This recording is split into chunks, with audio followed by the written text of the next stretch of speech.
Ya, halo, berjumpa lagi dengan saya Erwin Supandi dari Winner Stocks Indonesia. Hari ini saya akan bawakan market review untuk perdagangan tanggal 24 November 2020. Sebenarnya tadi saya rencana untuk tidak buat video ini lagi karena tadi kita sudah live ya di YouTube. Tapi karena ada beberapa kendala sehingga acaranya videonya banyak freeze. Jadi ya bagi pemirsa saya mohon maaf karena kita miss dengan infrastruktur jaringan internet di lokasi tempat kita ambil take tadi talk show ya. Nanti ke depan kita akan mungkin lebih selektif untuk milih tempat. Dan ada pertimbangan juga untuk buat versi rekamannya dulu. Jadi kita menampung dulu pertanyaan dari teman-teman untuk kemudian kita bahas dalam bentuk talk show. Ya, kita kemas, kita recording dulu untuk kemudian kita live belakangan. Dan saya bisa berinteraksi dengan Bapak Ibu lewat fitur chat. Ya, ada beberapa alternatif sih. Nggak apa-apa, tapi it's okay karena itu juga adalah suatu bentuk usaha kita untuk memberikan yang terbaik bagi teman-teman. Oke, ya kita langsung aja untuk market review kali ini, karena tadi sudah cukup banyak saya ulasnya dan saya akan bikin summary aja, summary terhadap apa yang kita bicarakan tadi ya, in case Bapak Ibu miss juga dan nonton rekamannya juga agak terganggu atau tidak bisa mendapatkan inti materi yang tadi kita bahas.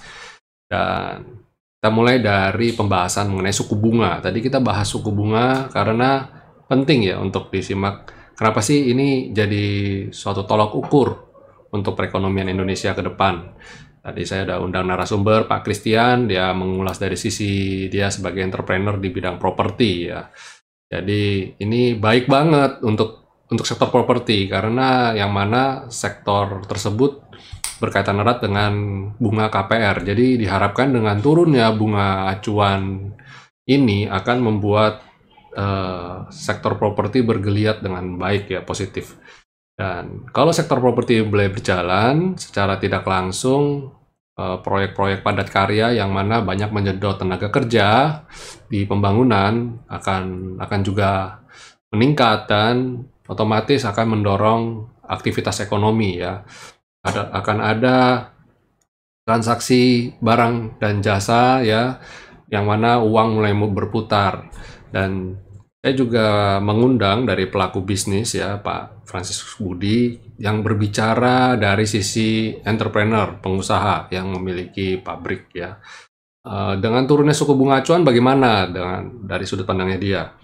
Dan katakan bahwa otomatis fasilitas pinjaman juga diharapkan akan berkurang juga, dan ketika itu sisi positifnya adalah pelaku usaha berani ya untuk ekspansi, untuk mulai. Jadi ketika masa pandemi ini orang bisa berpikir untuk this is the right moment ya untuk berekspansi, dan ketika resesi ini sudah lewat, waktunya tinggal landas. Platform banyak pengusaha sudah siap ya, sudah mesin sudah full, sudah bisa beroperasi secara penuh dan sebagainya.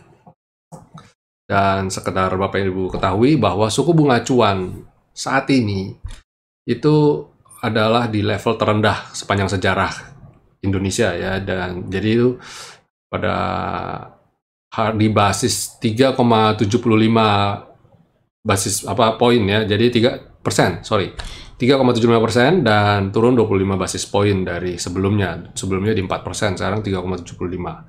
Dan ini menjadi menarik sekali ya. Dan ada katalis positif juga di market, yaitu dalam transaksi sepanjang 9 tahun ini, transaksi berjalan RI baru kali ini surplus. Ya, diharapkan ini jadi bagus ya, ketika ini menjadi surplus akan jadi katalis positif untuk ekonomi ke depannya lebih baik. Dan tadi kita bicara banyak juga dari sisi industri plastik khususnya, yang mana kita lihat TPIA dan Barito juga lagi trending ya. Saya juga baru tahu ternyata sejak bulan Oktober bahan baku plastik banyak diserap ke China. Berarti ekonomi di China juga naik ya. Dan seperti kita ketahui memang di saat dunia mengalami pandemi, ekonomi China, pertumbuhan ekonomi masih positif ini. Dan berarti industrinya masih berjalan. Dan seperti kita ketahui, biji plastik adalah salah satu bahan baku yang sangat dibutuhkan. Banyak produk membutuhkan biji plastik, dan itu saya lihat menjadi suatu katalis positif juga untuk TPIA dan BRPT yang kita beberapa waktu ini sering kita rekomendasikan ke teman-teman di grup ya. Itu summary saya dari perbincangan tadi kita, dan ada beberapa yang perlu kita cermati dalam beberapa waktu depan. Saya tanyakan kepada mereka berdua, kira-kira sebagai pandangan dari seorang bisnismen, bagaimana ekonomi Indonesia ke depannya. Dan mereka kelihatannya cukup optimis ya di akhir tahun 2020 ini, bahwa ekonomi Indonesia akan recovery lebih cepat dari yang dibayangkan. Diharapkan proses vaksin berjalan lancar, dan laporan keuangan di kuartal keempat juga membaik. Terus memasuki kuartal pertama juga, jadi Indonesia sudah punya modal yang mana dari kuartal pertama 2020 sampai kuartal keempat 2020 progresnya membaik, walaupun minus tapi progresnya membaik ya. Diharapkan itu menjadi suatu indikator yang baik untuk ekonomi Indonesia ke depannya ya.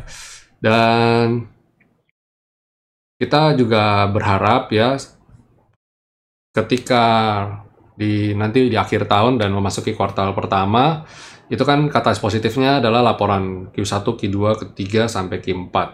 Dan nanti menjelang akhir kuartal pertama biasanya kan laporan keuangan mulai dirilis ya. Bulan Maret itu laporan keuangan year on year ya, dari banyak company akan dirilis di bulan Maret.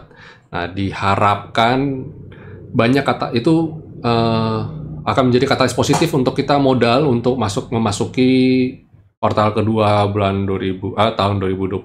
Jadi kita harapkan itu akan menjadi modal bagi IHSG untuk rebound, dan kita optimis di akhir tahun dan kuartal pertama 2021 IHSG bisa mencapai level 6.000-an ya. Berarti udah back on track ya. Kayak ketika kemarin dia patah tren, ambles patah tren sampai ke terendahnya sempat ke level 4.000-an ya, di bawah 4.000 bahkan 3.800. Nah, ini jadi suatu modal yang baik untuk bisa back on track ya, kembali ke level 6.000-an.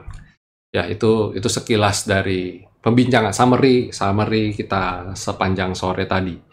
Dan saya berharap nanti kita juga akan bikin acara-acara tersebut dengan rutin ya. Kira-kira apa aja yang akan menjadi topik kita. Saya ajak Bapak Ibu tolong isi di komen ya, apa yang mau Bapak Ibu kita bahas untuk kedepannya. Silakan tulis di komen, beri masukan kepada kita, kira-kira pembahasan-pembahasan apa yang Bapak Ibu akan harapkan. Dan saya tanggal 12/12 saya akan bikin satu acara juga, yang mana kita akan adalah launching website dari Winner Stocks Indonesia ya. Kita akan grand launching nih ceritanya nih.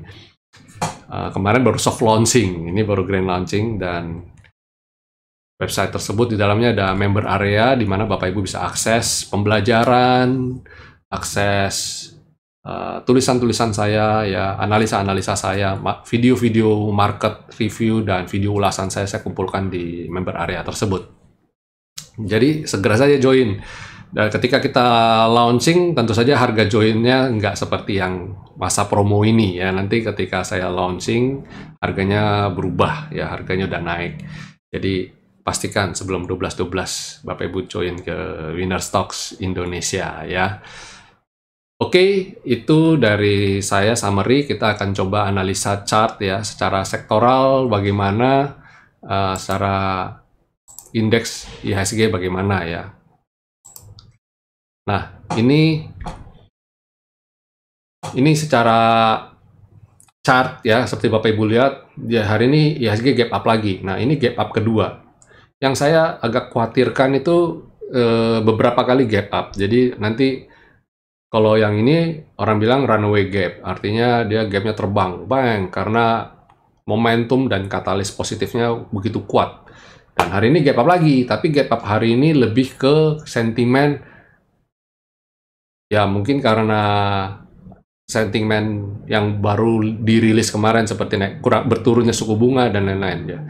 Jadi Saya agak sedikit hati-hati justru ketika ini ya. Saya lebih suka lebih konservatif. Jadi kalau di areal-areal ini rawan profit taking ya. Jadi saya menyarankan Bapak Ibu untuk pasang sabuk pengaman ya, pasang automatic order, automatic sell ya, automatic profit taking. Kalau Bapak Ibu belum bisa, waduh itu bahaya banget. Pelajari, pelajari.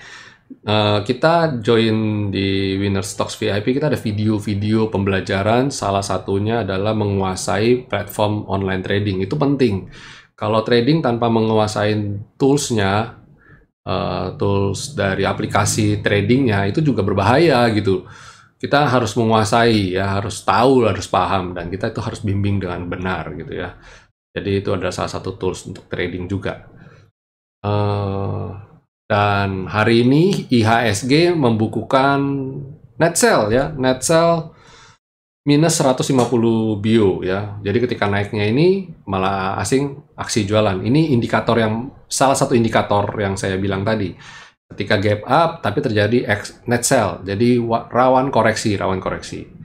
Dalam waktu jangka pendek ini saya berharap sebenarnya IHSG akan koreksi sehat dulu sehingga nanti menjadi modal ketika mulai memasuki bulan Desember ya. Tapi ada yang mengatakan juga IHSG ini sekarang lagi nggak kasih kesempatan buat kita untuk serok bawah nih. Nah, ya ini jadi kita makanya kita berharap IHSG bisa memberi kesempatan buat kita ya untuk aksi beli di harga nawar ya. Oke, itu dari indeks. Kita akan coba sektornya. Secara sektor bagaimana? Secara sektor agri, coba sektor agri kita lihat. Nah, sektor agri kita lihat ada aksi profit taking ya. Ini yang jadi banyak investor mulai defensif ya, mulai defensif. Jadi tidak untuk borong-borong gitu ya. Hati-hati. Kemudian mining. Mining juga mulai koreksi, hati-hati dia juga ada gap di bawah ya. Koreksi sehat saya rasa itu penting dan saya berharap nanti walaupun saya lihat mining potensial masih bisa naik lagi ya. Jadi turun sedikit lah, turun sedikit. Cooling down dulu untuk kemudian nanti kita rally lagi ya. Kemudian basic industry.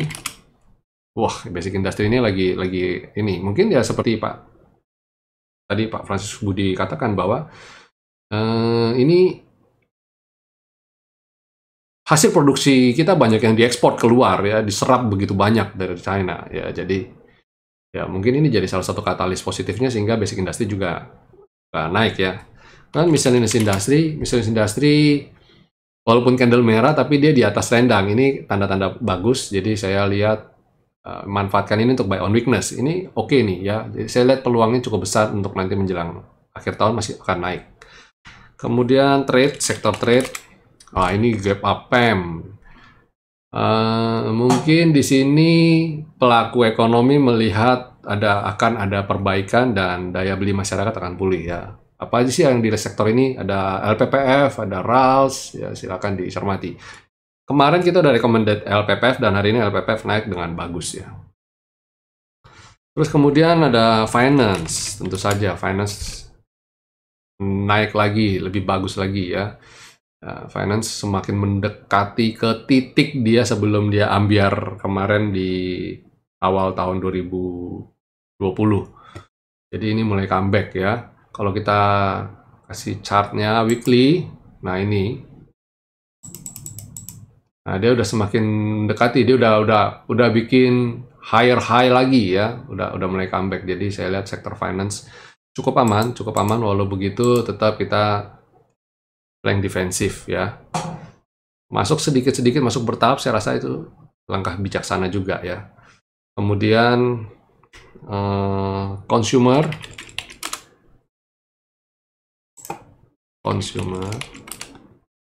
ya, consumer kembali di atas V-line. Ini udah oke ya, setelah kemarin kita deg-degan dia posisinya gimana nih di bawah terus.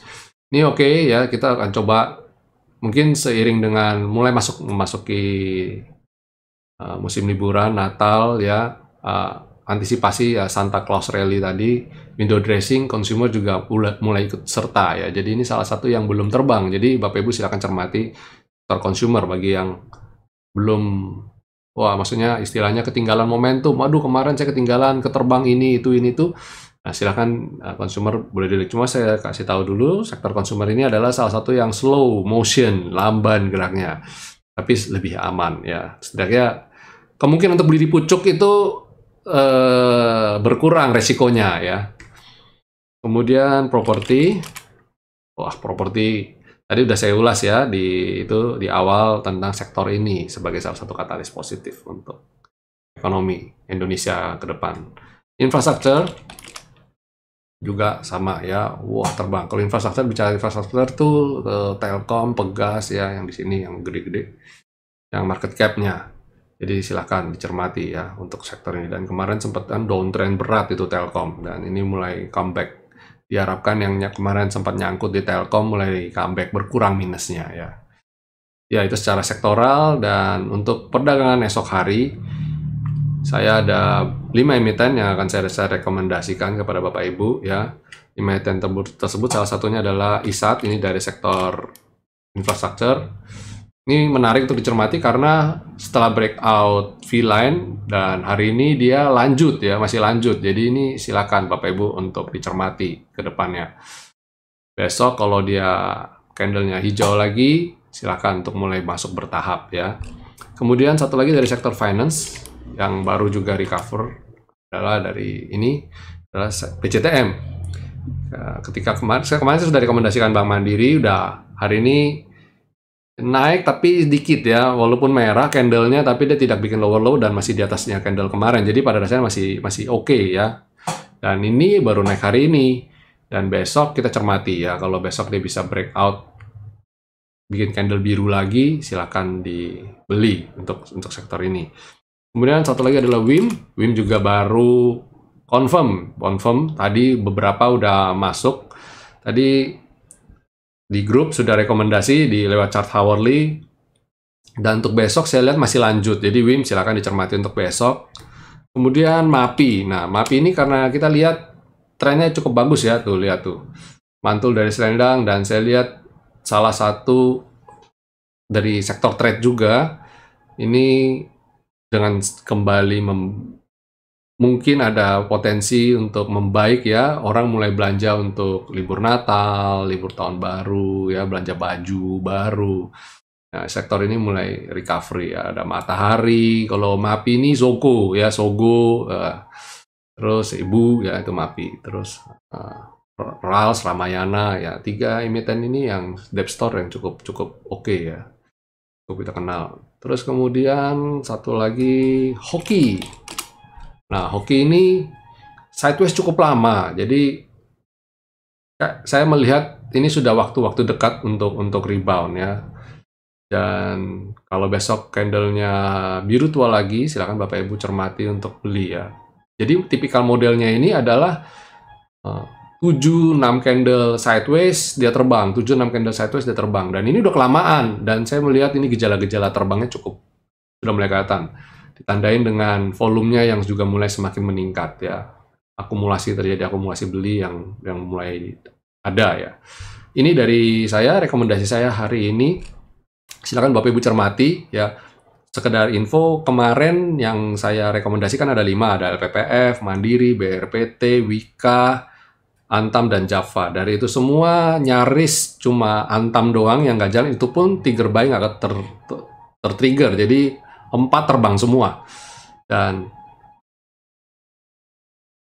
saya lihat tadi lagi lihat gitu ya, tanggal 17 saya review MNCN, hari ini juga 2 hari kemarin juga terbangnya juga lumayan signifikan.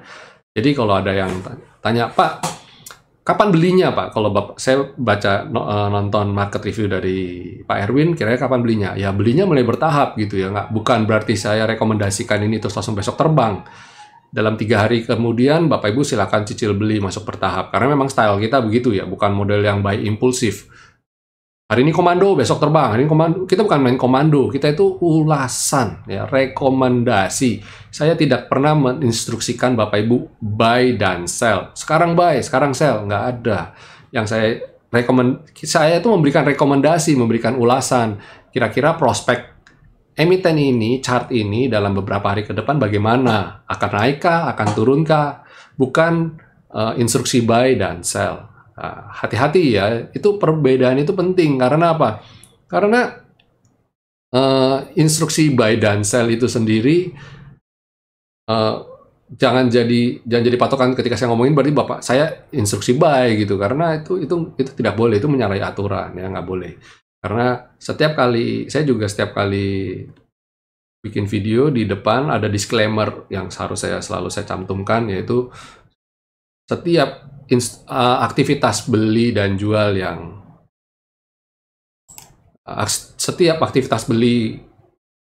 yang Bapak lakukan setelah menonton video ini itu lebih karena Bapak Ibu melakukan analisa sendiri juga ya. Saya sarankan itu. Dan Bapak Ibu beli bukan based on instruksi beli dari saya. Jadi segala kerugian dan keuntungan yang Bapak Ibu dapatkan, kalau Bapak untung, saya juga nggak dapat benefit dari sana. Dan ketika Bapak Ibu kerugian, saya juga tidak berhak untuk bertanggung jawab terhadap kerugian tersebut. Karena sekali lagi saya katakan bahwa itu bukan instruksi beli dan jual, ini adalah analisa, pembelajaran, dan rekomendasi untuk kita belajar dengan kondisi market. Ya. Based on trading system dari Winnerstocks Indonesia yang digunakan untuk menjadi alat bantu. Ya, untuk menjadi alat bantu bagi Bapak Ibu melakukan analisa. Oke, itu dulu dari saya. Senang sekali bisa berjumpa kembali dengan Bapak Ibu lewat video ini. Jangan lupa untuk subscribe dan tekan tombol loncengnya. Dan jika Bapak Ibu merasa dapat manfaat yang baik dari video-video YouTube saya, jangan lupa juga untuk like dan share. Dengan share, Bapak Ibu sudah mendukung ya keberadaan channel YouTube ini dan membantu channel YouTube ini untuk semakin berkembang, lebih baik lagi dan lebih baik lagi. Oke, sampai jumpa semua. Jangan lupa untuk selalu jaga kesehatan. God bless.